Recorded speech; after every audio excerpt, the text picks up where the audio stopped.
Welcome to the first lesson on how to integrate Transcrypt with reactive documents on the web. Now you might be wondering, why would I care about Transcrypt or other reactive documents or interactive plots? There's already JavaScript libraries to do that.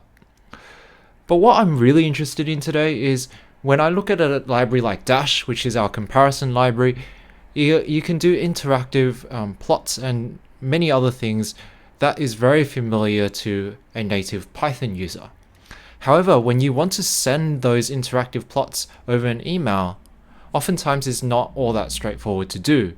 Yes, maybe you can send one single plot, but what happens if you have multiple plots that need to interact with each other, or you have different elements that you want to build? How might you do that on a purely client-side basis?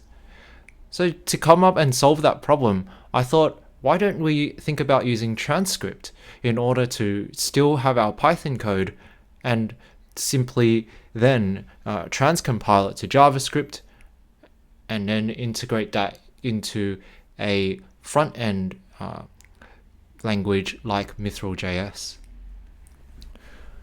So firstly, Dash, as you can see in the moving images, there's a lot of interaction that it allows. We're not going to build out the whole complete suite of Dash, but we'll just talk about the high-level goals of what you can do with it throughout these series.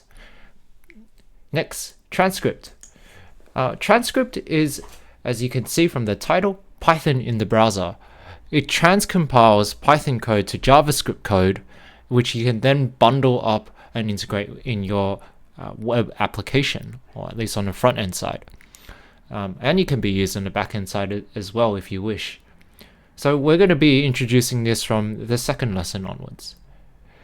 So you might be wondering, what are we doing in the first lesson? In the first lesson, we're going to use a simple example of how we might deal with this kind of interactivity and talk about how we can display a table in Mithril.js.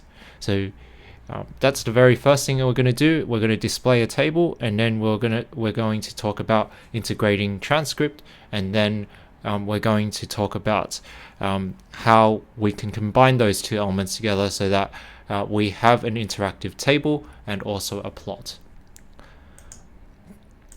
So that's the high-level goals of what we want to achieve in this series.